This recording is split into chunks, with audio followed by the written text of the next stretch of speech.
और जब तक रिज़ल्ट पॉजिटिव आ रहे थे तब तक वो साथ भी थी, बहुत अच्छा साथ निभाया भी। लेकिन उसके बाद जैसे रिज़ल्ट नेगेटिव होना शुरू हुए या रास्ते में जाके जैसे इंटरव्यू में रह गया या वो सब चीज़ें हुई, तो उसके बाद कब वो मेरी ज़िंदगी से गायब हो गई मुझे पता भी नहीं लगा। और मुझे लगता है कि आज गए हुए भी उनको 2-2.5 साल हो गए, उन्होंने मुझसे बात तक करने की भी कोशिश नहीं की या कई बार बड़े टीचर से भी मिलने की कोशिश की है। लेकिन होता क्या है ना कि जो मैनेजमेंट है, प्रबंधन है, जब आप मान लीजिए कि उन लोगों का जो बिजी शेड्यूल है उसमें उन लोगों के पास उन बच्चों के लिए जगह नहीं है जो सेलेक्ट नहीं हो पा रहे हैं। वो मेरे एक फ्रेंड थे, वो अब यूपीएससी में सेलेक्ट हो गए हैं। हम दोनों लोग एक बात अपने आप को बोलते थे कि अब तो मुखर्जी नगर के जो कुत्ते हैं ना वो भी हम पर भौंकते नहीं हैं, क्योंकि वो भी अब हमारे दोस्त हो गए हैं और वो पहचान गए हैं कि हाँ ये लोग कौन हैं। ये इनका लास्ट अटेम्प्ट है और पंजाबी लिटरेचर में ही मैंने बहुत अच्छे मार्क जो है हासिल किए हैं, लगभग टॉपर के आसपास मैंने मार्क्स लिए हैं उसमें। तो आप मतलब थकते नहीं थे क्या? जैसे आपने यहाँ पे क्लास ली फिर वहाँ चले गए, थकते नहीं थे, रुकते नहीं हैं आप कभी? ना, वो कहते हैं ना कि कभी तो मुकम्मल होगी अपनी भी दास्तां, ज़रूरी नहीं कि हर इश्क ही अधूरा रह जाए। जब लबासना से इश्क है ना तब फिर ये सब चीज़ें, थकावट और नींद और ये सब चीज़ें मुझे लगता है हमारे रास्ते की रुकावट नहीं बनती। वहाँ पे जाने का एक जुनून ही ऐसा है, वहाँ पे जाने का एक लो ही ऐसा है। आज भी अभी मैं सोच रहा हूँ तो आप मेरे चेहरे पे वो चीज़ देख पा रहे होंगे कि मेरे अंदर जुनून है उस चीज़ को कि कब वो दिन आएगा मेरी ज़िंदगी में जब मैं लबासना पहुँचूँगा। लगभग 20-22 लाख के आसपास खर्च हो चुका है और आपको पता है कि मिनिमम से मिनिमम खर्च भी आप मान के चलेंगे तब भी यहाँ 7 साल में इतना तो मतलब है ही, ये लाजमी खर्च है। और ये मेरा हो चुका है जिसमें मैं लगभग 5 से 6 लाख मैंने अपने दोस्तों से या कुछ इधर उधर करके लोन ले रखा है। नमस्ते दोस्तों, मैं हूं शिवम दिवाकर और आप देख रहे हैं शिवम दिवाकर यूट्यूब चैनल। मुखर्जी नगर के सबसे ज़्यादा वीडियो हमने बनाए हैं और आप लोग काफ़ी ज़्यादा प्यार देते हो और नंबर 1 चैनल भी आपने बनाया है। दोस्तों बहुत जल्दी ही हमारे 100K भी हो जाएंगे अगर आप लोग और ज़्यादा प्यार दिखाएंगे तो। और बहुत सारे छात्र जो मुखर्जी नगर आना चाहते हैं, कहते हैं कि हम मुखर्जी नगर जाएंगे तो हमारा सपना पूरा हो जाएगा, हम IAS बन जाएंगे, हम IPS बन जाएंगे, हम UPSC को क्रैक करेंगे। और बहुत सारे छात्र यहाँ लाखों की संख्या में रहते भी हैं क्योंकि ये UPSC और SSC का हब है। लेकिन बहुत सारे छात्रों का ये कहना है कि जो छात्र यहाँ पे बहुत ही लंबे टाइम से हैं उनका भी इंटरव्यू लीजिए ताकि हमें ये पता चल सके कि उनसे क्या क्या गलतियाँ हुई जो हम लोगों से ना हो। तो दोस्तों आज हमारे साथ में हैं गुरबचन सिंह और ये श्री गंगानगर से हैं, राजस्थान के। ये 7 साल से हैं, यानी कि इनको काफ़ी लंबा टाइम हो चुका है। लगभग इन्होंने 2 बार इंटरव्यू दिया है और ये कुछ अंकों से रह गए। इनसे क्या क्या गलतियां हुई जो आप लोगों से ना हो, इनसे ही जानेंगे। और लगभग इनका 20 लाख रुपया यहाँ पे खर्च हो चुका है, ऐसा ये बता रहे थे जब मैंने इनसे पहले बात की। और सबसे अच्छी बात यह है कि ये इनका लास्ट अटेम्प्ट है, फिर भी ये हार नहीं मानने हैं, लगे हुए हैं। और दूसरी सबसे इमोशनल कर देने वाली बात यह है कि इन्होंने लोन लिया है, उससे भी पढ़ाई कर रहे हैं क्योंकि पिताजी कोई ज़्यादा पैसे वाले नहीं हैं, किसान परिवार से हैं और परिवार की जिम्मेदारी भी है इनके ऊपर और काफ़ी टाइम भी हो चुका है। तो सबसे पहले मैं आपसे ये जानना चाहूँगा, आप यहाँ पे 7 सालों से हैं, कितनी बार आपने इंटरव्यू दिया, कितनी बार मेंस लिखा, कितनी बार आप प्री निकाला और क्या उसके अलावा कोई और भी एग्ज़ाम दिए हैं? बिल्कुल, मैं एक्चुअली 2015 के लास्ट में हम लोग यहाँ दिल्ली आए थे और हम लोगों ने पहले ALS में 1 साल तैयारी की। उससे पहले का मेरा बैकग्राउंड ये है कि मैंने MCOM फाइनेंस से किया हुआ है और एक्चुअली मेरा सपना तो सिंगर बनने का था और छोटे टाइम से ही मैंने 14 से 15 साल क्लासिकल और जयपुर घराने से सिंगिंग को सीखा है। लेकिन उसके बाद मन बना चीज़ों का इस तरफ आने का और मुझे भी एक सपना आया, क्योंकि जो एक IAS अधिकारी कर सकता है वो कोई सच में भारत में और नहीं कर सकता है। बहुत बड़ी पावर और बहुत सारे अपॉर्चुनिटीज़ होती हैं उसके पास करने के लिए। तो वही मेरा मन था, उसी सपने को लेकर ही मैं यहाँ पे आया था।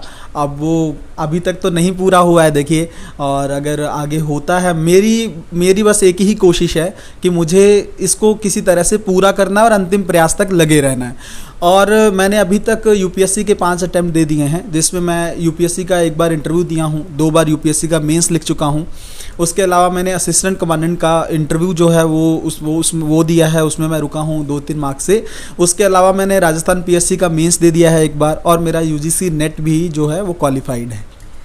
अच्छा, इतना आपको टाइम यहाँ पे हो गया, खर्चे की हम बात पहले लगभग कर चुके हैं कितना हो चुका है, लेकिन एक बार सभी दोस्त भी जानना चाह रहे होंगे कि लगभग कितना यहाँ पे मोटा पैसा खर्च होता है, कितना लगभग अभी तक आपका खर्च हो चुका है रहने का?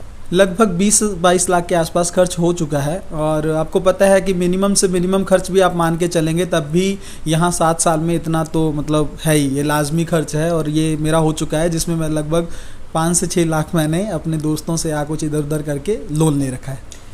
आपका ऑप्शनल कौन सा सब्जेक्ट था, क्योंकि अगर हम यूपीएससी की तैयारी करते हैं तो बेहद ज़रूरी होता है लेना, तो कौन सा सब्जेक्ट आपका ऑप्शनल था? हाँ, देखिए मेरी मदर टंग है पंजाबी है, और इसलिए मैं कॉमर्स बैकग्राउंड से हूँ, तो मेरे लिए सबसे बड़ा द्वंद था कि मैं ऑप्शनल कौन सा चुनूँ, है ना। तो मैंने इसके लिए पंजाबी लिटरेचर को चुना।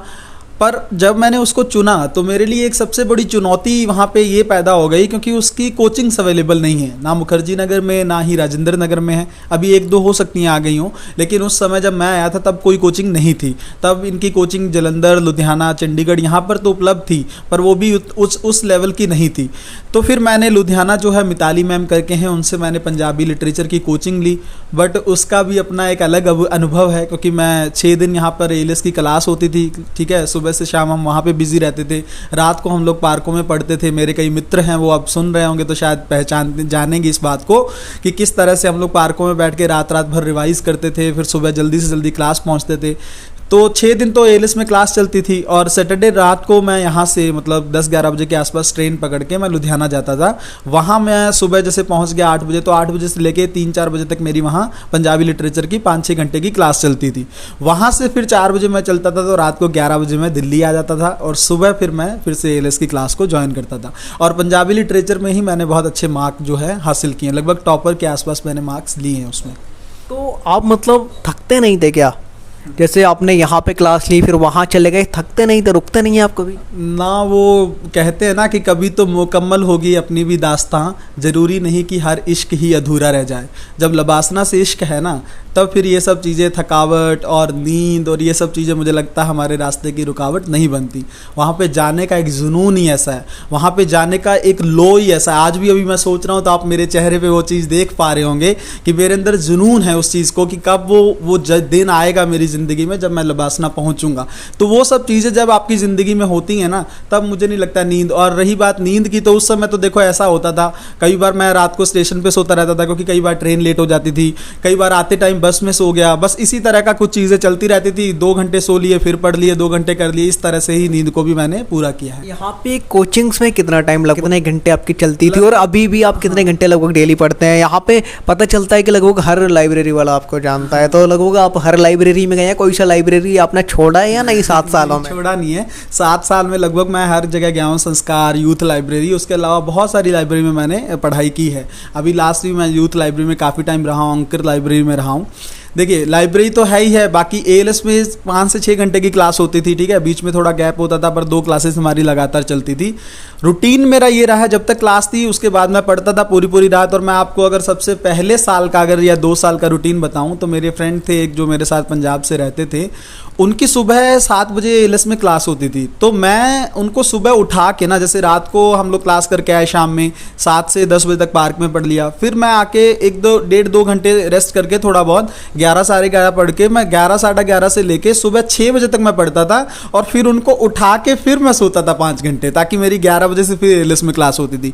तो वो मेरे पे डिपेंडेंट थे, मतलब उनको वो कहते थे मैं अलार्म नहीं लगा रहा हूँ, तुम मुझे उठा देना। तो इस बहाने ये होता था कि मैं सो नहीं पाता था, फिर मुझे लगता था कि हाँ मुझे जगना ही है, क्योंकि मुझे इनको उठाना है। तो उस तरह का रूटीन मैंने लगभग 2 साल जिया है। उसके बाद ये था कि क्लासेस ख़त्म हो गई थी, तो फिर मैंने एक कंप्लीट लाइब्रेरी की है। 14 से 15 घंटे मैं लाइब्रेरी में स्पेंड करता था, अभी भी करता हूँ। और उसमें ये है कि सुबह 6:30 बजे से जाना, फिर खाना खाने तक का टाइम मैं निकलता था, या थोड़ा बहुत वॉक करने के लिए मैं निकलता हूँ सुबह। हाँ, मेडिटेशन वगैरह मैं ज़रूर रखता हूँ, क्योंकि वो बहुत ज़रूरी है। आपको इस टाइम में बहुत ज़्यादा नेगेटिविटीज़ आती हैं, मोटिवेशन की ज़रूरत पड़ती है, वो सब चीज़ें हैं, वो सब थोड़ा समय मैं निकालता हूँ। अदरवाइज़ मेरा सुबह से लेकर रात तक 10-11 बजे लाइब्रेरी में ही बीतता है। और मुझे लगता है मुखर्जी नगर में सब ये बात अच्छे से जानते ही हैं। वो मेरे एक फ्रेंड थे, वो अब यूपीएससी में सिलेक्ट हो गए हैं। हम दोनों लोग एक बात अपने आप को बोलते थे कि अब तो मुखर्जी नगर के जो कुत्ते हैं ना, वो भी हम पर भौंकते नहीं हैं, क्योंकि वो भी अब हमारे दोस्त हो गए हैं, और वो पहचान गए हैं कि हाँ ये लोग कौन हैं। यहाँ पे आपके दोस्त जब आप आए थे उस टाइम बने होंगे, मेरे भी हैं, हर किसी के होते हैं, तो उसमें से कितने दोस्त अभी आपके यहाँ पे हैं जो यहाँ हैं? क्या बाकी सब जा चुके हैं या फिर अभी आपके साथ कुछ और भी रुके हुए हैं? नहीं, देखिए लाइब्रेरी में हमारे 7 से 8 लोगों का ग्रुप था। कुछ क्लासमेट्स थे, पहले जो क्लासमेट्स थे उनमें से ज़्यादातर लोग चले गए थे, 1-2 साल रुके थे। हर किसी की कंडीशन घर की अलग होती है, तो चले गए थे। एक फ्रेंड है जिन्होंने कोचिंग स्टार्ट कर लिया है। उसके अलावा जो लाइब्रेरी का ग्रुप है उसमें यह है कि एक जो मैंने बताया यूपीएससी में सिलेक्ट हो गए हैं, एक फ्रेंड मेरे बिहार में पीसीएस हैं, एसडीएम हैं। उसके अलावा जो है 2 लोग राजस्थान पीसीएस में सेलेक्ट हो गए हैं। तो लगभग और 2-3 वैसे थोड़ा निराश होकर वो चले गए। तो लगभग अब सारा ग्रुप जा चुका है जिसमें मैं अकेला ही बाकी हूँ। अच्छा, जो सिलेक्ट हो गए वो कभी कॉल वगैरह करते हैं या नहीं, या फिर उस टाइम ही साथ में बैठ के खाना खाते थे, एक ही जगह रहते थे, अब बिल्कुल बदल गए हो? नहीं, बदलाव तो देखो सिलेक्शन के बाद चीज़ों में आता ही है। उतना रेगुलर तो बात नहीं होती है, कभी कभार बात होती है। लेकिन हाँ, मैं उन लोगों को बहुत ज़्यादा मिस करता हूँ, क्योंकि अब मैं बहुत अकेला सा यहाँ पे फील करता हूँ। लेकिन वही मुझे बस एक मैंने बोला ना कि वो जो उससे इश्क है ना लबासना से, वही मुझे मोटिवेट करता रहता है। और मैं कोशिश करता हूँ कि शायद बहुत जल्द मैं उनसे बन के मिलूँगा भी। आपने कोचिंग भी ज्वाइन किया, आप लाइब्रेरी भी पढ़ने गए, क्योंकि बहुत सारे छात्रों को ऐसा लगता है कि अगर हम कोचिंग ज्वाइन नहीं करते हैं, लाइब्रेरी नहीं जाते हैं, तो हमारा सिलेक्शन नहीं होगा। तो यहाँ से आप समझ सकते हो कि इन्होंने कोचिंग भी लिया था, लाइब्रेरी भी गए, लेकिन किस्मत ने शायद इनका साथ नहीं दिया। लेकिन इनका लास्ट अटैम्प्ट है, ये अभी भी रुके नहीं है। आप सबकी दुआओं की ज़रूरत है और हम भी करेंगे। एक चीज़ मैं यहाँ पे और आपसे जानना चाहूँगा, इतना लंबा टाइम आपको हो चुका है मुखर्जी नगर में, आपने क्या ये सच में देखा है कि हम कोचिंग ज्वाइन करेंगे या लाइब्रेरी ज्वाइन करेंगे तो सिलेक्शन होगा? नहीं, देखिए कोचिंग का रोल तो बहुत ज़्यादा यूपीएससी में नहीं रहा है। आपको पता है पिछले 2-3 सालों से यूपीएससी ने ना अपने आप को बहुत ज़्यादा इवॉल्व कर लिया है। बहुत ज़्यादा ऐसा हो गया है, यूपीएससी के चेयरमैन तक ने ये बातें बोली हैं कि कोचिंग को हमें थोड़ा स्पॉइल करना है, या चीज़ें ऐसी करनी है कि जो गाँव में रहने वाला बच्चा भी एक समान हो और कोचिंग करने वाला भी। वो बात ठीक है, कुछ हद तक कोचिंग की कई बार आवश्यकता भी होती है। मैं ये नहीं कह रहा कि कोचिंग नहीं लेनी चाहिए, ले सकते हैं आप कोचिंग, लेकिन थोड़ा सा आप खुद भी अवेयर रहें। कोचिंग आपको सिलेक्शन तो नहीं दिलाएगी ना, ये बात तो अब तय हो चुकी है। पिछले 3-4 सालों में आप इसका रिजल्ट देख चुके हैं, आंसर कीज तक भी मैच नहीं करती हैं।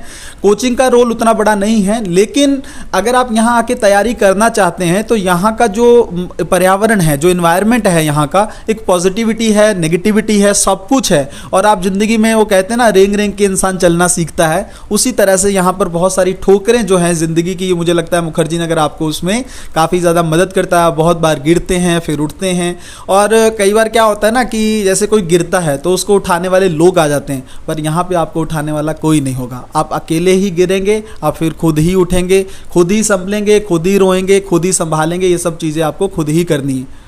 दोस्तों, मैं आपसे भी यही कहना चाहूँगा, जितने भी हमारे देश में या फिर और भी अदर कंट्री में जितने भी महान लोग हुए हैं, यानी कि सफल हुए हैं, वो बहुत असफलताओं के बाद हुए हैं और काफ़ी सफल हुए हैं असफलताओं के बाद। तो असफलताओं से हमें सीखना चाहिए। मैं यहाँ पे आपसे जानना चाहूँगा, ये मुखर्जी नगर यूपीएससी और एसएससी का हब है। बच्चा जानता है जो यूपीएससी की तैयारी करने के बारे में सोचता है कि हिंदी मीडियम वालों का पूरा एक गढ़ है। यहाँ पे आपके दोस्त वगैरह कई सिलेक्ट हो गए और आप अभी भी यहाँ पे संघर्ष कर रहे हैं, आपका लास्ट अटैम्प्ट बचा है। तो कभी घर वाले, मम्मी पापा, रिलेटिव या दोस्त कभी ताने नहीं मारते हैं? मुझे लगता है कि बहुत ज़्यादा सुनाते हैं कि आप कब आओगे, सभी बच्चे चले गए, या फिर इसको छोड़ो कुछ और करो। ऐसा कभी ताने वगैरह नहीं मारते? वो एक दिन बहुत इमोशनल था। मैं रात की कुछ लाइनें 2 मैंने लिखी थी, उससे आप समझ जाएंगे। ना मंजिल ना कारवां, ना कोई हमसफ़र है, बस मैं हूँ, रास्ते हैं और एक अंतहीन सफ़र है। तो मुझे लगता है एक ऐसा ही एक सफ़र है यूपीएससी। इसमें आपके रिश्तेदार नहीं रहते हैं, सबसे ज़्यादा जल्दी वही नाराज़ होते हैं, वही आपको परेशान करते हैं घर वालों को बोल बोल के कि आप अभी तक पढ़ नहीं रहा है, सिलेक्शन नहीं हो रहा है, शादी करनी है, ये करनी है, वो सब चीज़ें हैं। बहुत सारी चीज़ें हैं जो आपको परेशान करती हैं, क्योंकि आप फैमिली फंक्शंस में नहीं जा जाते। आपके जो सगे संबंधी होते हैं वो आपसे बहुत ज़्यादा नाराज़ रहने लगते हैं, उनको लगता है कि आप उनसे कट गए हो, ऐसी चीज़ें होती हैं। और जैसे जैसे सिलेक्शन नहीं होता है, समय ज़्यादा बढ़ने लगता है ना, तो वो आपसे पूरी तरह से कट ही जाते हैं। उनको लगता है कि अब वो कहते हैं ना, चढ़ता हुआ सूरज उसको हर कोई सलाम करता है, जब सूरज ढल रहा होता है उसको सलाम कोई नहीं करता, या उसकी तरफ हम लोग देखना भी नहीं चाहते हैं। कितने लोग हैं जो उसको देखना चाहते हैं? चढ़ते हुए सूरज को तो हर कोई पानी देना चाहता है ना। तो बस वैसा ही कुछ है। अगर आपका सिलेक्शन हो जाएगा तो वही साख संबंधी आपको बहुत सारी चीज़ें बोलेंगे कि हाँ हमने सोचा था ये तो इसी के लिए बना है, बट जब तक सिलेक्शन नहीं है तब तक सबसे ज़्यादा परेशानी कहीं ना कहीं पे रिश्तेदारों और इन्हीं की तरफ से ही होती है। यहाँ पे कहा जाता है कि बहुत सारे छात्र और छात्राएं आते हैं तो उस टाइम थोड़ा उम्र भी होती है तो प्यार मोहब्बत भी हो जाता है, तो क्या ऐसा भी कुछ हुआ आपके साथ? हाँ कह सकते हैं, हुआ तो था ऐसा। मतलब एक मेरी महिला मित्र थी साथ में, यहाँ पे कुछ हद तक उन्होंने मुझे सपोर्ट भी किया। 2 से 3 साल हम लोग अच्छे दोस्त थे। वो जुडिशरी की तैयारी करती थी, तो लाइब्रेरी में ही कुछ बातचीत हुई थी, चीज़ें अच्छी लगने लगी, एक दूसरे को पसंद भी करने लगे। और जब तक रिज़ल्ट पॉजिटिव आ रहे थे तब तक वो साथ भी थी, बहुत अच्छा साथ निभाया भी। लेकिन उसके बाद जैसे रिज़ल्ट नेगेटिव होना शुरू हुए या रास्ते में जाके जैसे इंटरव्यू में रह गया या वो सब चीज़ें हुई, तो उसके बाद कब वो मेरी ज़िंदगी से गायब हो गई मुझे पता भी नहीं लगा। और मुझे लगता है कि आज गए हुए भी उनको 2-2.5 साल हो गए, उन्होंने मुझसे बात तक करने की भी कोशिश नहीं की। आपके पास उनका नंबर वगैरह अभी है या नहीं? नहीं, वो चीज़ें तो अवेलेबल हैं, बट मुझे लगता है कि मुझे सबसे ज़्यादा भरोसा उसी पे था, सबसे ज़्यादा मोटिवेशन भी उससे मिलता था। आज शायद मेरा परिवार भी ये सुन रहा होगा, अभी तक उनको ये चीज़ें नहीं पता थी, लेकिन कहीं ना कहीं पे इतना भावनात्मक जुड़ाव मैं उससे महसूस करता था। उसके जाने के बाद तैयारी भी प्रभावित हुई मेरी कुछ समय तक, लेकिन मैंने ये सीख लिया कि कहीं ना कहीं पे ना अगर जिस पे आप बहुत ज़्यादा भरोसा और उम्मीद रख लेते हैं ना, वो आपके साथ काफ़ी, अगर वो चला जाता है तो आपका जो तैयारी का फ्लो है वो बहुत ज़्यादा ख़राब हो जाता है। तो मैं बस यही कहना चाहूँगा कि अगर आप रिलेशनशिप में भी हैं, आपके साथ कोई है, तो आपको कोशिश करनी चाहिए कि उसको सपोर्ट करें। देखिए, आईएएस बन जाऊँगा, मेरे साथ बहुत सारे लोग ऑलरेडी होंगे ना, आईएएस कोई भी सेलेक्ट हो जाएगा तो वो है। ज़रूरत तो तब होती है ना जब आप कुछ भी नहीं होते, तब आपके साथ वो खड़ा रहे जिस पे आपने सब कुछ कुर्बान कर दिया है। बिल्कुल। अच्छा, बहुत सारे टॉपर्स ये कहते हैं, कोचिंग्स वाले अध्यापक भी कहते हैं कि शुरुआती दौर में एनसीईआरटी पढ़ो। आपके यहाँ देख रहा हूँ तो बहुत सारी किताबें, नोट्स वगैरह रखे हुए हैं। ठीक है, अभी इस टॉपिक पे बात करेंगे। तो क्या आपने शुरुआती दौर में एनसीईआरटी वगैरह पढ़ी? क्योंकि बहुत सारे लोग कहते हैं कि एनसीईआरटी पढ़ो, ये पढ़ो, वो पढ़ो। आपने 7 सालों में क्या क्या पढ़ा है? बिल्कुल, देखिए मैंने लगभग 9 बार एनसीईआरटीज़ को पढ़ा है। मतलब मेरा ये है मैंने लगभग हर बार एनसीईआरटी को पढ़ा है, एग्ज़ाम में 2-2 बार भी पढ़ा है, नोट्स बनाए हैं उनके, उसको बहुत ज़्यादा बेस को स्ट्रॉन्ग किया है। उसी का एक नतीजा मान सकते हैं कि आप यूपीएससी का प्रीलिम्स हो या मेंस हो, मुझे बहुत अच्छा खासा स्कोर मिला है। इस बार के प्रीलिम्स में मैंने 135 से ज़्यादा मार्क्स गेन किए हैं, जो आंसर की से अभी मैंने मैच किया है। तो वो सब चीज़ें उसमें हेल्प करती हैं। उसके अलावा देखिए, अब यूपीएससी आपको लग रहा है कि आंसर की से इतने 135 के लोगों को आ सकते हैं, आप ऐसा दावा कर रहे हैं? मतलब मेरे 138 के आसपास और 142 के आसपास बन रहे हैं की से, लेकिन मैं फिर भी 135 मान रहा हूँ।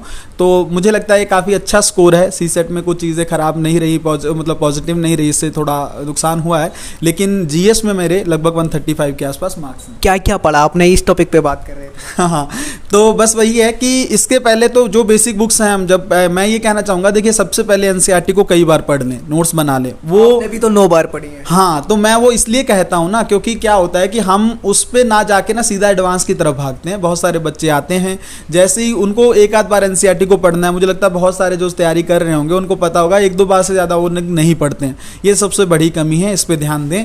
दूसरा ये करें कि उसके बाद एडवांस बुक्स की जब आएँ, तो कई बार क्या होता है, लोग ये भी बोलने लगते हैं कि आप 1-2 बुक्स ही पढ़ लें। अच्छी बात है, पढ़ें, लेकिन नॉलेज को, अपने दायरे को थोड़ा एक्सप्लोर वो करें, वाइड करें। आप जितना बड़ा दायरा रखेंगे ना, यूपीएससी के पेपर को हैंडल करना उतना आसान होगा। थोड़ा हिस्ट्री में 3-4 बुक्स अगर आप पढ़ लेंगे तैयारी के साथ, तो कुछ गलत नहीं है, आपको ज़्यादा नॉलेज गेन ही होगा। हिस्ट्री में सुमित सरकार की बुक है, या प्लासी से विभाजन तक है चीज़ें, शेखर बंदोपाध्याय की, वो सब किताबें अगर आप पढ़ लेंगे, बीएल ग्रोवर पढ़ लेंगे, आपको नुकसान तो कुछ नहीं होगा ना। बट ये है, आप बेस चाहे स्पेक्ट्रम को रखें, लेकिन साथ में ये सब किताबें भी आप थोड़ी सी पढ़ें। मुझे लगता है मैंने हर सब्जेक्ट में 5 से 6 या 7 किताबें हर सब्जेक्ट में पढ़ रखी हैं।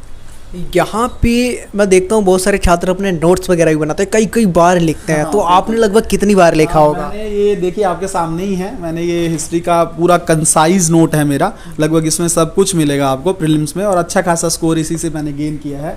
मुझे ये लगता है कि देखो 5 से 6 साल से मैंने लगातार करंट अफेयर के नोट्स बनाए हैं, वो भर के रखे हुए हैं रजिस्टर। उसके अलावा मैंने हिस्ट्री के अच्छे खासे नोट्स बनाए हैं। ये नोट्स आप खुद बनाते थे या कोचिंग वाले भी बहुत काम देते हैं उनके बनाते थे? नहीं, देखिए इसमें क्या होता है ना, यूपीएससी की एक खासियत है इस एग्जाम की। क्या खासियत है कि ये किसी एक सोर्स से नहीं इसमें एग्जाम पूछा जाता।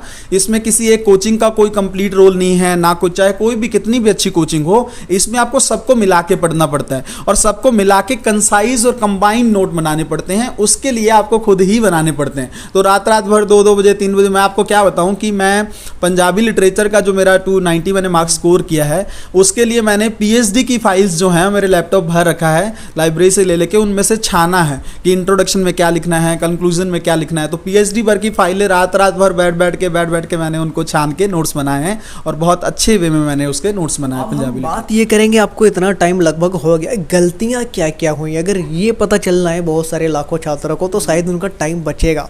क्या क्या गलतियां हुई जो उस टाइम शायद नहीं होनी चाहिए थी, वो ज़रूर बताइए, क्योंकि आपसे सीखने को उनको मिलेगा। देखिए, सबसे पहली चीज़ ये है कि जब हम तैयारी के लिए यहाँ आते हैं ना, तो छात्र क्या करते हैं कि बहुत सारे लोगों से गाइडेंस लेते हैं। ठीक है, गाइडेंस लेना गलत चीज़ नहीं है, लेकिन होता क्या है, बहुत बार मेरे साथ भी ऐसा हुआ है कि बहुत सारे लोग मुझसे पूछने भी आए कुछ चीज़।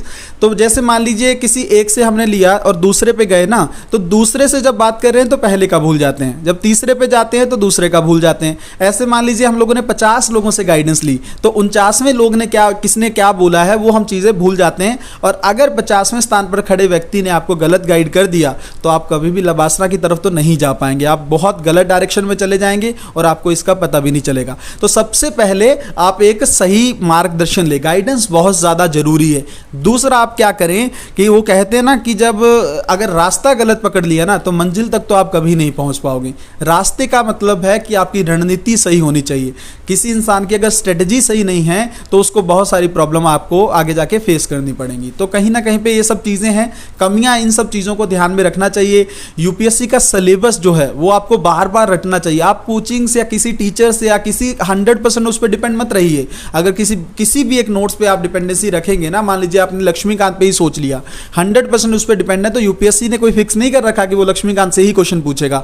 आजकल यूपीएससी अप्लाइड इकोनॉमिक्स पे क्वेश्चन पूछ रहा है, अप्लाइड पॉलिटी पे क्वेश्चन पूछ रहा है। तो ऐसी चीज़ों को लेके आपको थोड़ा सा ये ध्यान रखना होगा कि आप यूपीएससी का सिलेबस रटें, बार बार उसको पढ़ें, बार बार चीज़ें करें। यूपीएससी के प्रीवियस ईयर के क्वेश्चन पेपर आप कई बार देखें। लोगों को क्या है ना, ये चीज़ बोलने पर वो लोग नहीं करते हैं कि या 2 बार करते हैं, आपको बार बार 3 से 4 बार 10 बार 20 बार आपको वो चीज़ें करनी चाहिए। उसके बाद आप यूपीएससी का मेंस का सिलेबस बार बार अच्छे से देखें।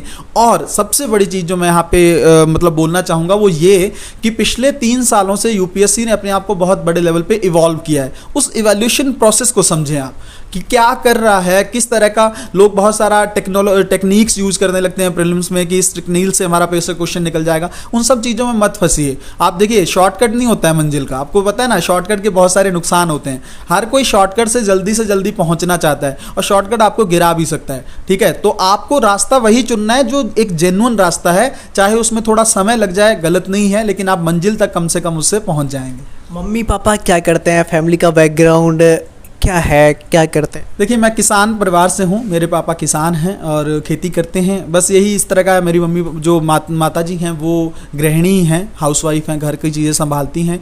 बहुत ज़्यादा बड़ा परिवार नहीं है, मतलब परिवार की बहुत सारी ऐसी नहीं है कि बहुत रिच फैमिली से हूँ, बहुत ठीक ठाक सी फैमिली है और वो आपको पता लग ही चुका होगा चीज़ें किस तरह से हैं। आपने लोन भी लिया है, लोन कितने का लिया है कुछ बताइए? लगभग 5 से 6 लाख का है अभी, मतलब दोस्तों को अभी रिटर्न करना है चीज़ें, हालांकि करना है, अब देखेंगे, भरोसा है खुद पे कि जल्दी ही कर पाएंगे। अच्छा, एक चीज़ मैं अब यहाँ पे आपसे जानना चाहूँगा, आपका जो ग्रेजुएशन आपने किया कहाँ से किया और क्या क्या किया है आपने? आप शायद कॉमर्स के स्टूडेंट हैं क्या? हाँ, बिल्कुल, मैंने गंगानगर से बीकॉम किया है, बैचलर ऑफ कॉमर्स। ठीक है, उसके बाद मैंने पंजाबी यूनिवर्सिटी पटियाला से, वहाँ पे 30 ही लोग सेलेक्ट होते हैं, उसमें मेरा सिलेक्शन हो गया था एंट्रेंस के बाद, और वहाँ पे मैंने मास्टर ऑफ कॉमर्स किया, एमकॉम किया है फाइनेंस के साथ। उसके बाद मैंने यहाँ आ गया हूँ, मैं बिल्कुल यूपीएससी में इन्वॉल्व हो गया हूँ और साथ मैंने यूजीसी का नेट एग्ज़ाम का क्वालिफाई किया। मैं पीएचडी के लिए ट्राई कर रहा हूँ। आपका बी प्लान, अब हम बात करेंगे जैसे कि आपका ये लास्ट अटेम्प्ट है, आप खूब दबा के मेहनत कर रहे हैं, पहली बात तो होगा। हाँ। ठीक है, हमारी भी शुभकामनाएं। अगर बाई चांस नहीं होता है हाँ। तो बी प्लान के लिए आप क्या करेंगे? आप टीचर बनेंगे, टीचिंग करेंगे, या फिर ये एमकॉम आपने शायद किया है, आप बता रहे थे, या फिर आप प्रोफेसर वगैरह बनेंगे, या फिर कुछ और छात्रों के लिए करेंगे, या फिर बिजनेस करेंगे, क्या करेंगे?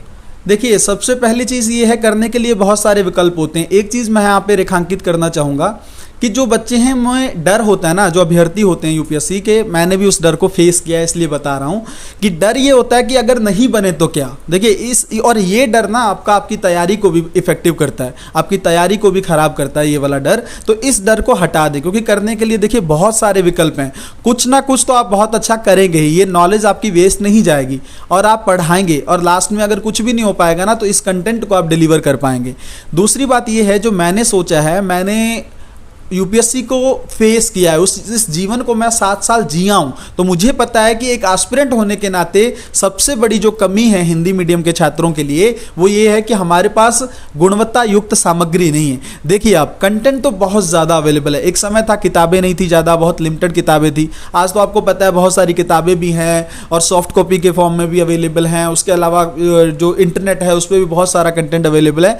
ज़रूरत है कि उस कंटेंट को छाने कैसे, जो अगर 10 किताबें अवेलेबल हैं उसमें से उसको 2 कैसे करें, तो उस कंटेंट को छानने के लिए मैं प्रयास करूंगा और उसी दिशा में मैंने एक डिलाइट आईएएस करके एक प्लेटफॉर्म को शुरू किया है। डिलाइट आईएएस का मेरा एक सिंगल ही उद्देश्य रहेगा कि मैं गुणवत्ता युक्त जो सामग्री है, जो क्वालिटेटिव कंटेंट है, वो हिंदी मीडियम या हर बच्चे के तक मैं पहुंचा पाऊं। इस दिशा में मुझे प्रयास करना है और मैं लास्ट तक करता रहूंगा। देखिए करनी मुझे सेवा भाव ही है। सेवा भाव मैं इसलिए कह रहा हूं क्योंकि यूपीएससी में आईएएस बनने का जो मेरा सपना है ना, वो मेरा अर्निंग या किसी चीज़ से इफेक्टिव नहीं है, किसी प्रतिष्ठा के लिए मैं नहीं कर रहा हूँ, ये मेरा दिल जानता है इस चीज़ के लिए।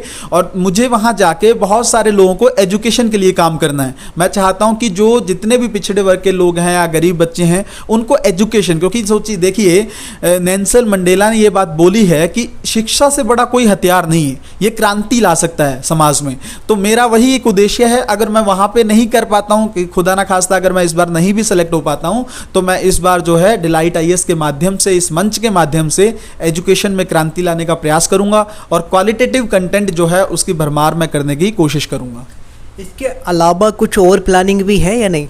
अभी तक तो इतना ही सोचा है, मुझे लगता है इतना भी कर पाऊँ बहुत है, फिर आगे ज़िंदगी जैसे जैसे बढ़ती जाएगी तो शायद कुछ और प्लान किया जाएगा। कभी ऐसे हुआ है जैसे कि लंबा टाइम आपको यहाँ पे 7 साल हो गए हैं, कुछ छोटा मोटा टाइम नहीं है, हाँ। कभी ऐसा हुआ है भूख लगी हो, कुछ सब्जियाँ खरीदनी है खाना बनाने के लिए तो जेब में पैसे ना हो, कभी ऐसा हुआ कि किराए देना हो पैसे ना हो, कभी ऐसी सिचुएशन जरूर एक ना एक दिन आई होगी, ऐसा हुआ है? नहीं हाँ बिल्कुल, कई बार हुआ है ऐसा, और कई बार मैंने लैंडलॉर्ड से 10-10 या 20-20 दिन के लिए डिले भी करवाया है। चीज़ें वो होती हैं, लेकिन देखिए इतना बड़ा समय है, आपको पता है कितना ज़्यादा खर्च है, यहाँ पे पानी तक का भी आपको पता है पैसा देना पड़ता है।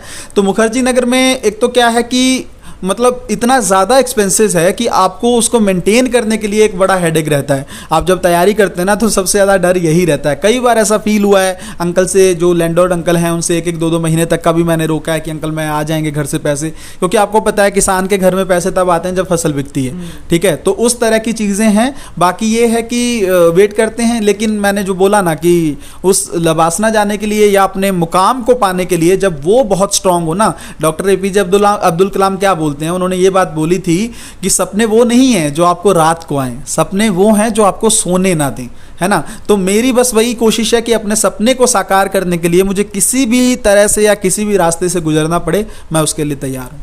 यहाँ पे अगर देखा जाए तो दोस्तों आप देखेंगे पीछे मैप लगे हैं, और जब भी आप मैप लगे हुए देखते हैं आपको तुरंत पता चल जाता है कि ये यूपीएससी एस्पिरेंट का रूम है। अब हम इधर को इनका रूम भी दिखाएंगे कि आपको है कैसा। यहाँ आप देखेंगे तो इनकी किताबें हैं, यहाँ पे नोट्स वगैरह हैं, और यहाँ पे भी कुछ किताबें हैं। ये बताइए आपने हर संभव क्या वो कोशिश की है कि कुछ ना कुछ पढ़ के मेरा सिलेक्शन हो ही जाए? लगभग इतनी सारी किताबें हैं, कौन कौन सी हैं? ये सुभाष कश्यप की बुक रखी हुई है हमारी संसद, मैंने इसको बहुत अच्छे से पढ़ा है। ये सुमित सरकार की बुक है आधुनिक भारत करके, ये मैंने काफ़ी बार पढ़ी है बुक, बहुत अच्छी बुक है। बाकी ये लक्ष्मीकांत के बारे में सब जानते हैं, ये मॉडर्न हिस्ट्री को लेके स्पेक्ट्रम की बुक है, कई बार इसको रिवाइज़ किया। ये देखिए नीचे BL ग्रोवर की भी बुक रखी हुई है, BL ग्रोवर की भी बुक रखी हुई है। हाँ, तो ये चीज़ें मैंने की हैं। और बाकी आप ये नीचे मेरे नोट्स देख सकते हैं, लगातार रजिस्टरों का देखिए भर रखे हैं काफ़ी, ठीक है। हर रजिस्टर में अच्छे खासे नोट्स हैं, ये करंट अफेयर के नोट्स हैं, ये सारा हिस्ट्री पॉलिटी, ये ऑप्शनल के मेरे 2-3 रजिस्टर भरे पड़े हैं। तो ये इस तरह से चीज़ें हैं। बाकी कोशिश की है हर चीज़ से, जैसे दृष्टि का कुछ प्रीलिम्स प्रैक्टिस सीरीज़ आई थी, इस पर मैंने काम किया। ये सारी प्रीलिम्स प्रैक्टिस सीरीज़ है, योडान है, ओनली है, इसकी हर एक संभव कोशिश की मैंने कि किसी तरह से अपने मंजिल को जल्दी से जल्दी पाया जा सके, बट शायद अभी भी थोड़ा दूर हैं और उसी को जल्दी से जल्दी क्लियर करने की कोशिश है। दोस्तों रूम एक बार मैं आपको दिखाना चाहूँगा कि किस तरीके से जो असली संघर्ष होता है, जब अपना घर परिवार सब कुछ छोड़ के, यार दोस्त, बचपन का स्कूल कॉलेज सब कुछ छोड़ के आ जाते हैं, तो किस तरीके से यहाँ पे एस्पायरेंट रहते हैं और अपना जो यूपीएससी क्रैक करने का एक सपना है उसके लिए लड़ते हैं। यहाँ पे ये इनके कुछ कपड़े वगैरह बैग वैग रखे हुए हैं, इधर इनका ज़रूरत का कुछ सामान वगैरह भी है, और ये इधर आप देखेंगे तो इनका एक माइक भी है कि ये जो आपके लिए एक बढ़िया सा कुछ लेके आ रहे हैं, उसके लिए आपको पढ़ाएंगे भी सिखाएंगे भी, और इनके ज़रूरत का सामान इधर भी है। इसमें एक छोटा सा किचन वगैरह भी कह सकते हैं, और ये मटका जिससे पानी पीते हैं, क्योंकि यहाँ दोस्तों फ्रीज वगैरह तो है नहीं, तो ऐसे ही चीज़ों से काम चलाना पड़ता है मटका से, क्योंकि इसमें गर्मी काफ़ी ज़्यादा लगती होगी। गर्मी किस लिए ज़्यादा लगती होगी वो मैं आपको दिखाना चाहूँगा। ऊपर आप देखेंगे तो ये लेंटर वाली कोई छत नहीं है, ये एक टीन है, जो कि जिस दिन ज़्यादा गर्मी पड़ती है ना, और ऐसी गर्मी में तो आप समझ ही सकते हैं कि क्या हालत होती होगी। तो ये पूरा, मैं भी ऐसे हालात में रहा हूँ तो मुझे पता है कि एकदम ऐसा लगता है कि नीचे हम जल जा रहे हैं। तो इसमें आप कैसे रहते हैं? कभी ऐसा नहीं लगता कि इतनी गर्मी में मैं कैसे रह रहा हूँ, मुझे लेंटर वाली छत होनी चाहिए थी? लगता है, क्योंकि शुरू से गांव में रहे हैं, खुले में रहे हैं, काफ़ी हवा और वो सब चीज़ें वहाँ पे रहती हैं, इतना आसान नहीं है। इससे पहले मेरा जो रूम था वो और भी छोटा था, उसमें और भी समस्याएं थी, लेकिन मुझे ये लगता है कि क्या करें, कई बार रात को अब कोई ऑप्शन विकल्प अवेलेबल है नहीं। अब इस जर्नी में आए हैं, मुकाम को पाना है, तो ये सब चीज़ें तो देखिए, इस रास्ते को मैंने खुद चुना है, इसके लिए मैं किसी को जिम्मेदार नहीं मानूंगा,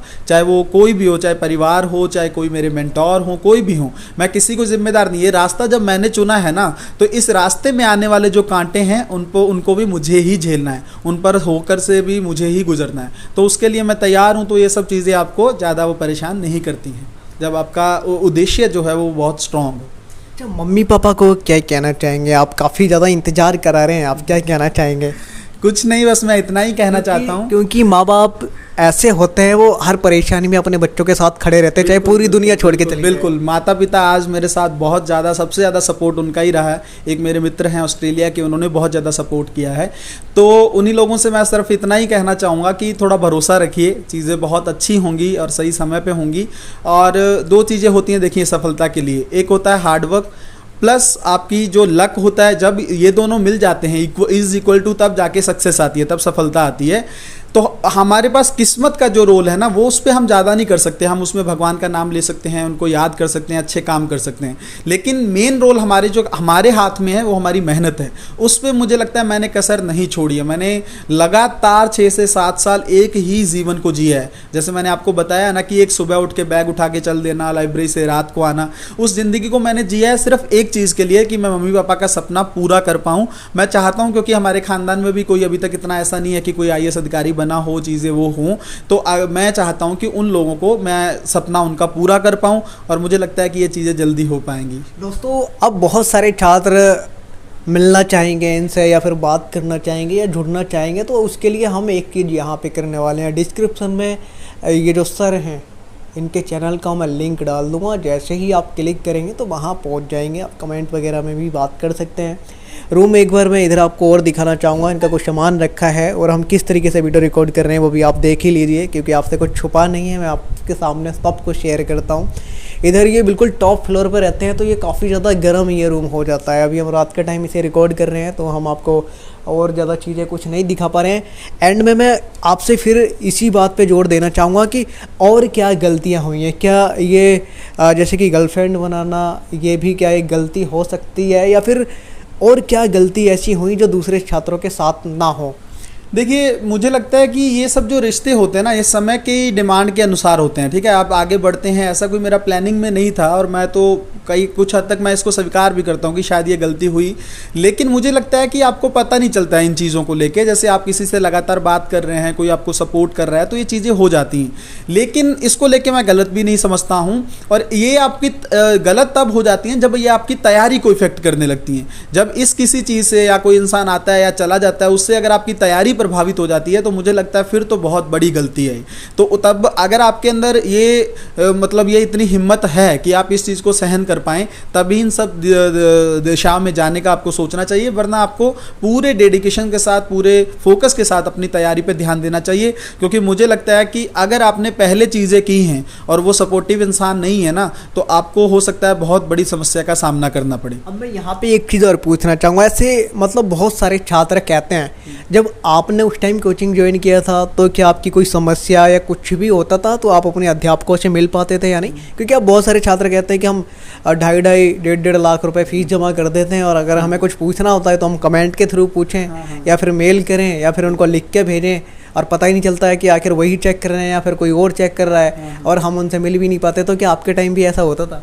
होता है टीचर्स से, क्योंकि देखिए एएलएस के निकलने के बाद मैंने कई बार वहाँ के टीचर से मिलने की भी कोशिश की है, या कई बार बड़े टीचर से भी मिलने की कोशिश की है। लेकिन होता क्या है ना कि जो मैनेजमेंट है, प्रबंधन है, जब आप मान लीजिए कि उन लोगों का जो बिजी शेड्यूल है उसमें उन लोगों के पास उन बच्चों के लिए जगह नहीं है जो सेलेक्ट नहीं हो पा रहे हैं। मतलब हालांकि मुझे लगता है हर स्तर पर इसको जनरलाइज तो नहीं कर सकते, टीचर ध्यान भी देते हैं, लेकिन ज़्यादातर इस चीज़ को आप मान सकते हो कि टीचर्स के पास सिलेक्शन या जो टॉप कर गए हैं बच्चे, उनके पास तो समय है उनके लिए। लेकिन जो बच्चे इस तरह कर रहे हैं, फेल हो रहे हैं या सुसाइड होने तक का सोच रहे हैं, जिनकी घर की कंडीशन बहुत ज़्यादा बुरी है, हालांकि गलती उनकी एक ही है कि वो कुछ बनना चाहते हैं, उसके लिए वो हर मुकाम से निकलना चाहते हैं, हर चीज़ करना चाहते हैं, उनकी एक ही गलती है और कोई गलती नहीं है। उनका एक सपना है कि हमें आईएएस बनना है और कुछ अच्छा करना है, पर उस गलती की मान लो या उस वजह से उन लोगों को बहुत कुछ झेलना पड़ता है और उसमें उनका साथ देने वाला कोई नहीं होता, ना मेंटोर, ना पारिवारिक दोस्त, ना कोई गर्लफ्रेंड बॉयफ्रेंड, ना कोई। इस तरह से मुझे लगता है कि कोशिश करनी चाहिए इन बड़े टीचर्स को कि थोड़ा सा ऐसे बच्चों पे ज़्यादा ध्यान दे। ये मेरी व्यक्तिगत रूप से उन लोगों से आग्रह है। मैं भी दोस्तों यही कहना चाहूँगा, जो बड़े बड़े कोचिंग हैं थोड़ा इस चीज़ का ध्यान रखें कि जो सिलेक्टेड स्टूडेंट हैं उनसे तो आप बड़े प्यार से मिलते हो, डिनर पे बुलाते हो, लेकिन ऐसे जो आपके छात्र हैं जिन्होंने आपको मोटी मोटी फीस दी है, आप उनसे क्यों नहीं मिलते? आप उनसे कतराते क्यों हैं? आप उनको गाइडेंस दीजिए, दोबारा बताइए, दोबारा सिखाइए, लेकिन इस तरीके से तो मत कीजिए, क्योंकि बड़े मेहनत से हर एक विद्यार्थी, छात्र छात्राओं के माता पिता फीस के पैसे कहीं से इकट्ठे कर पाते हैं, फिर दिल्ली जैसे, मुखर्जी नगर जैसे बड़े शहर में भेजते हैं, क्योंकि यहाँ पर रहने खाने पीने का भी काफ़ी ज़्यादा खर्च होता है। यहाँ तक मैंने देखा है कि बहुत सारे छात्र छात्राओं के मम्मी पापा खेत बेच के भेज देते हैं अपने बच्चे के कहने पर, उन्हें भरोसा होता है पूरा। बहुत सारे लोग हैं और मैंने ऐसे ऐसे दोस्त देखे हैं जो बहुत मुझसे भी ज़्यादा बुरी कंडीशन में रहे हैं। मतलब मैं तो फिर भी सर्वाइव कर गया हूँ, वो लोग सर्वाइव नहीं कर पाए हैं, उनको बीच में छोड़ के जाना भी पड़ा है, जबकि वो बहुत वर्स्ट कंडीशन में लेते थे, बहुत छोटा सा इंदिरा विकास में या नेहरू विहार में रूम लेके रहते थे, उसके बावजूद भी वो सर्वाइव नहीं कर पाए हैं। और ऐसे ऐसे छात्र, और वो लोग डिजर्विंग थे, बहुत ज़्यादा मेहनती थे, उनको अगर वो लोग यहाँ रुक पाते किसी तरह से ना, तो वो ज़रूर आईएएस बनते। आपने खूब लिखा, आपने खूब पढ़ा, आपने कोचिंग भी ज्वाइन करी, लाइब्रेरी भी पढ़ा, लेकिन आपकी शायद किस्मत ने अभी तक साथ नहीं दिया। हाँ, मैंने बोला ना कि किस्मत हमारे हाथ में नहीं है, बस वही कमी है। हार्डवर्क को लेके, स्ट्रेटेजी को लेके मैंने बहुत ज़्यादा काम किया है, बहुत अच्छे मार्क्स भी मुझे मिले हैं, लेकिन किस्मत का रोल मान लो, या वैकेंसी जो सरकार की डे बाई डे कम होती जा रही है उसका एक रोल मान लो, या फिर लास्ट में कहूँ कि यूपीएससी, जब मैं संभला, जब मुझे यूपीएससी का पैटर्न अच्छे से समझ में आया, तब यूपीएससी ने अपने पैटर्न को इतना इवॉल्व कर लिया है, इतना बदलाव कर लिया है, अनएक्सपेक्टेशन का लेवल इतना ज़्यादा बढ़ गया है। जो लोग तैयारी कर रहे हैं वो समझ रहे होंगे इस बात को। तो उस वजह से ये 3-4 चीज़ें मेरे अगेंस्ट रही और उस वजह से मैं अभी भी मंजिल से थोड़ा दूर रुका हुआ हूँ। दोस्तों ये लास्ट अटैम्प्ट है इनका। मैं चाहूँगा कि आप सभी लोग भी, हमारे दोस्त सभी दुआएं करें और हमारी भी, कि इस बार इनका ज़रूर हो, क्योंकि बहुत ज़्यादा मेहनत कर रहे हैं और बहुत ज़्यादा इन्होंने पढ़ाई की है। हर एक लाइब्रेरी वाला लगभग जानता है कि लाइब्रेरी में कितने घंटे पढ़ते थे। अब बहुत सारे दोस्त ये भी जानना चाहते होंगे कि आप इंग्लिश मीडियम के स्टूडेंट थे या फिर हिंदी मीडियम के, ये बड़ा डाउट रहता है। हाँ, मेरे लिए द्वंद्व भी था ये ऐसा, क्योंकि मैंने एमकॉम्स जो है इंग्लिश मीडियम से किया है। इंग्लिश को लेके मुझे कभी दुविधा नहीं रही ज़्यादा, बट एक कॉन्फिडेंस नहीं था, क्योंकि मैं राजस्थान से हूँ और मेरी जो स्कूलिंग है वो हिंदी माध्यम से ही हुई है। तो मैं हिंदी माध्यम से ही मैंने यूपीएससी की तैयारी की है। ऑप्शनल मेरा पंजाबी लिटरेचर था और इंग्लिश क्वालिफाइंग का एग्ज़ाम होता है मेंस में। तो आप मान सकते हैं कि एक ही एग्ज़ाम में मैं 3 भाषाएं एक साथ लेके चल रहा हूं, तो ये भी मुझे अपने लिए अच्छा लगता है।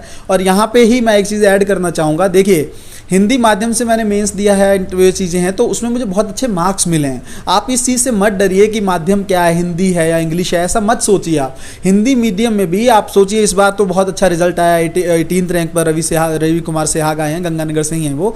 तो उनका जो है ना, आप सोचिए तो समझिए, उनको भी तो मार्क्स मिल रहे हैं ना।